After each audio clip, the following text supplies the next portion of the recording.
Welcome to the Programmer's Talk. In our last session in web development series, we learned about creating a website using HTML and we created a sample website too. So now we are adding some more styles to that by using the CSS. Okay, now are you ready to learn? Okay.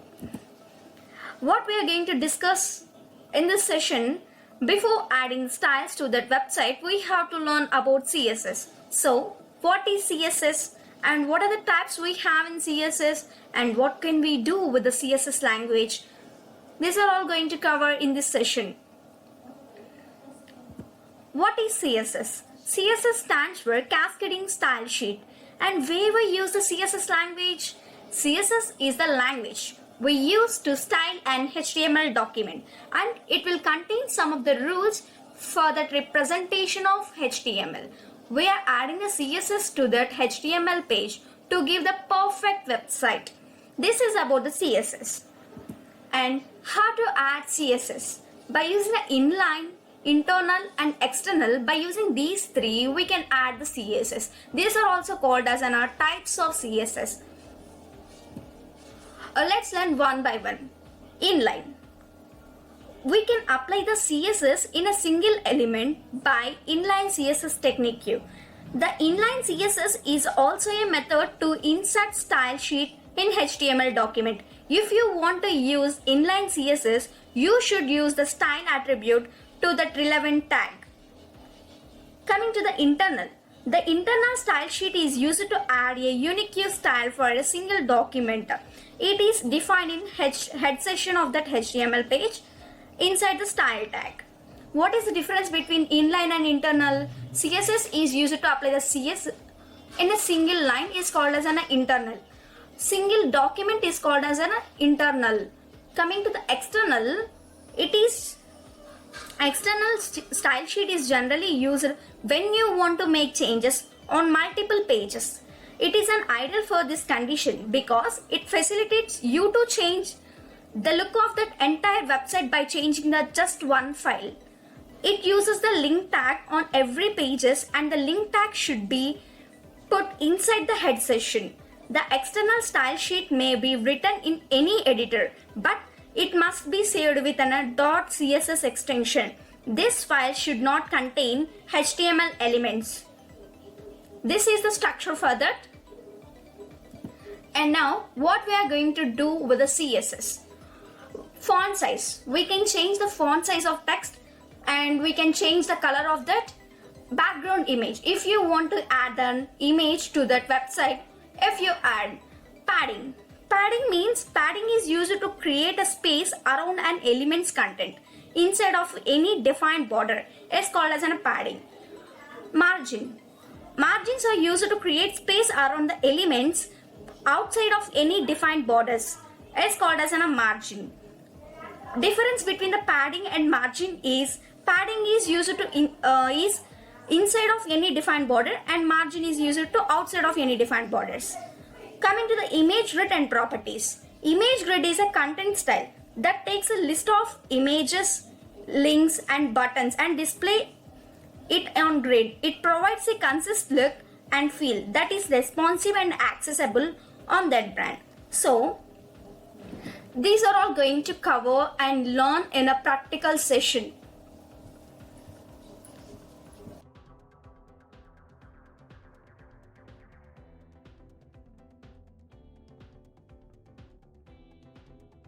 See the practical demonstration of how the basics of CSS will work.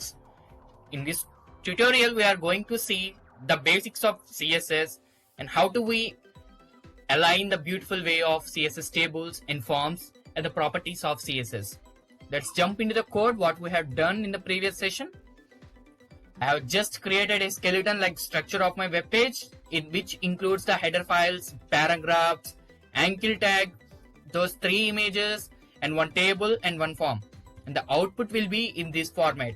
Soon if we are going to see in a beautiful way how can we arrange those tables and etc using the cascading style sheets. So let's get back to the code.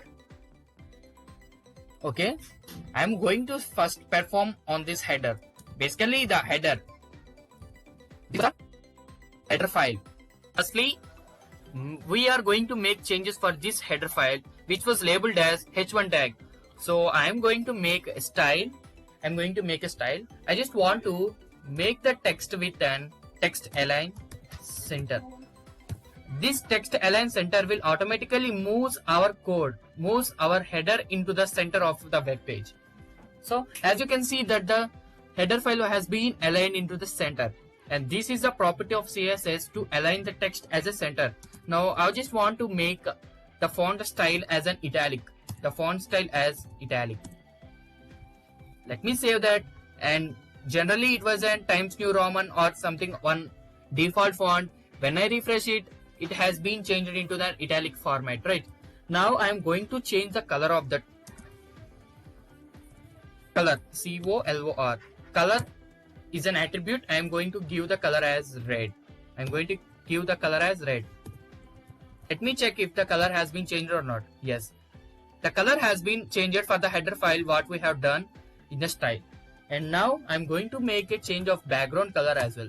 The background color will be yellow. Let's see, the background color of this header has been changed into the yellow file. And I just want to make this text as more bigger. For that, there is an option called font size. I am going to represent the font size in the pixel format, and you can modify as per your requirement. The font size has been increased as per our requirement. You can see the font size has been increased.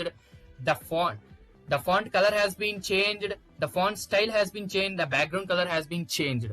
In this way, you can able to create and you will able to manipulate your text, your header, and any other in the form of cascading style hit with the help of cascading style sheets. Now I am going to apply the same format in the images itself. You can see the images has been allocated in this size. I just want to make all these three images in the same length. For that I am using the option called width property. The width 50%. You can see the two images are in the same width. I'm going to apply the same width property to all the three images. Right?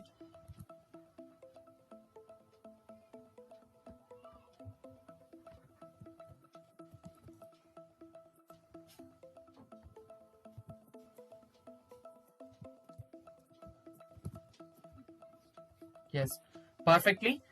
We have arranged the three images in the same width and the same height, right? In this way, you can able to alter the images files using these image styling properties. And now we are going to see how can we embed any video in our web page. So, how can we embed the video in our web page? Let's see, I'm having multiple videos in the YouTube. I will pick a random YouTube video like this. And I'm going to embed this video into my website. Here. So how can I do this website? How can I embed this video? Simply right click in the video, and there is an option called embed code. Embed the code. Click on the embed code and paste in your website code. Okay, this will automatically create an HTML code which can able to embed any YouTube video, any online video in your website. Click on save and refresh in your website. You can able to see the video has been embedded into your website, right? So in this way you can easily embed any online video into your website. After embedding into your website, you can able to font, you can able to make changes. Suppose I just want to make the video the width equal to 100%. There is a small gap between the video and the web page. So I have made the changes of width equal to 100%. You can able to see the video has been occupied all over the web page. That means 100% has been occupied. So in this way you can able to change how you embed your video into your website and able to change the assets and change the styling of your video as per your requirements. So in this way you can move on to your website. So the next thing I'm going to change was the table. As we already previously done a simple table. Now what I have do this, I just want to make this table as a boxes shape and collapse the border with a solid line. Let's get back into the code, and I'm going to make a style of this table. Particularly, I'm going to make a style of border. There is an attribute called border.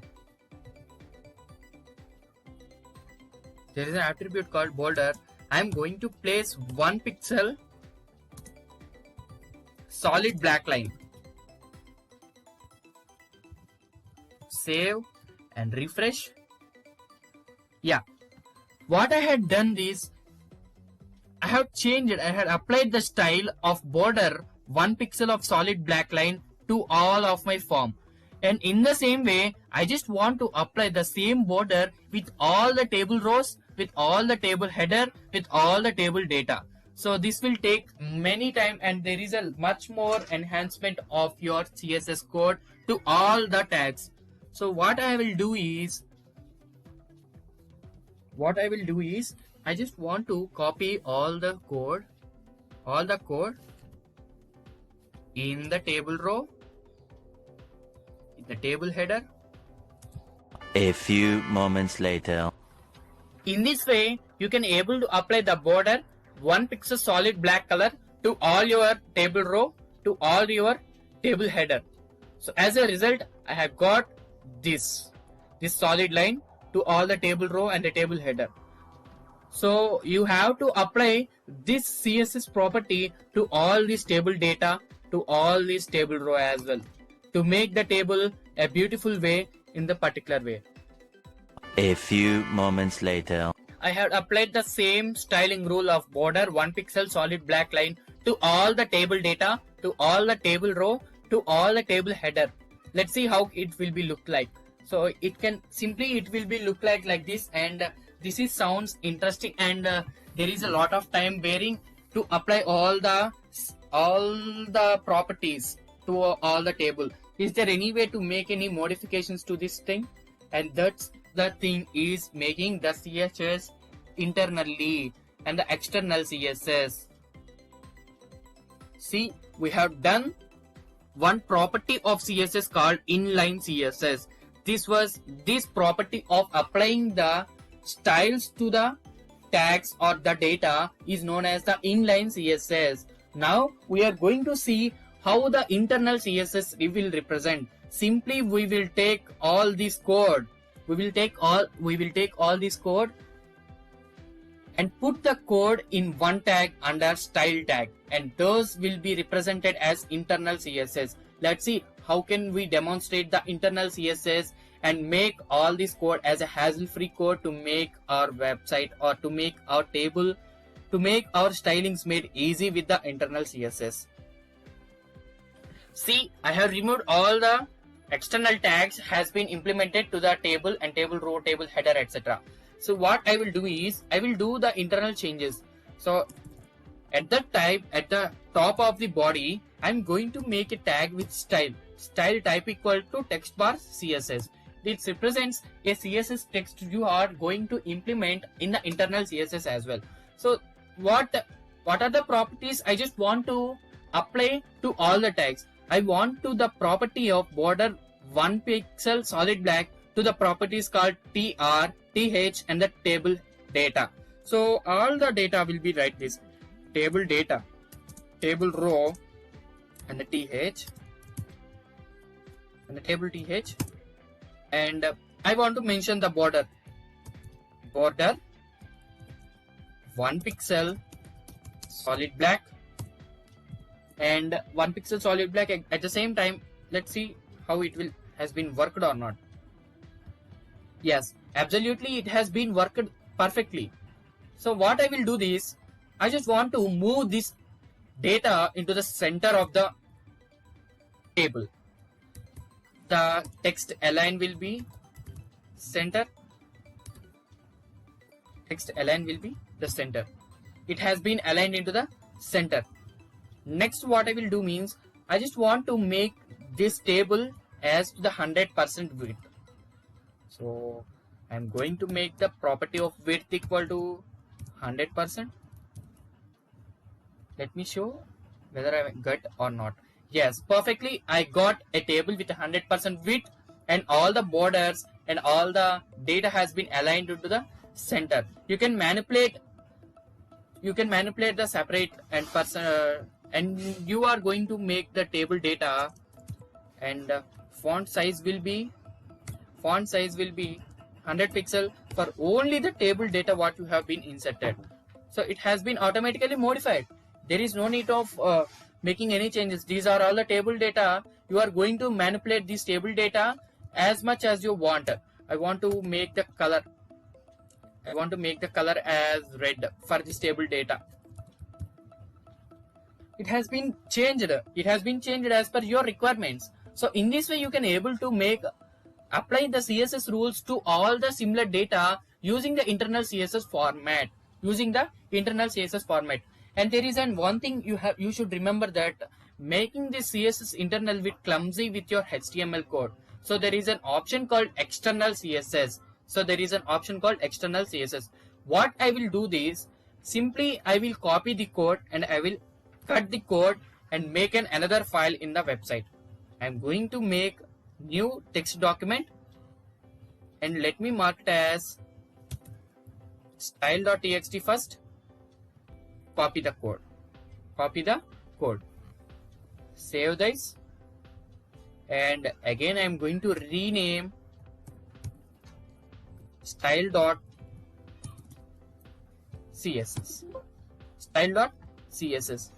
Now I had made the changes and I had just drag and drop and just copied all the CSS files and making the CSS files in one file and renaming it as style.css. Now let us see whether the code will work or not. It will not work because the CSS styling code has been moved into another file. So what we do means we want to just link the tag. I am going to link the CSS file using the link tag. The reference will be the style sheet and the type equal to text by CSS, and the href will represent the file location. I want to make this as style.css. See, I had mentioned the style.css format in the link, so it will check the redirection link, and let me see the output will see. Let us see the output. Yes, we have got the perfect output by using the external CSS format. What we have done, the external CSS, make sure to put a dot before the attributes. Suppose I am going to apply these are the attributes to the table data. I just want to put a dot represent all. I just want to put a dot before the attributes. I am going to apply the stylings to the attributes. So as a result of this, I have done and I have got a beautiful cascading style sheets, applicable forms and the tables. In the upcoming session, we are going to see how can you modulate the forms using the CSS, and going to see how can you utilize this unordered list and the ordered list to perform a simple navigation bar and a footer bar to our website. Thanks for watching.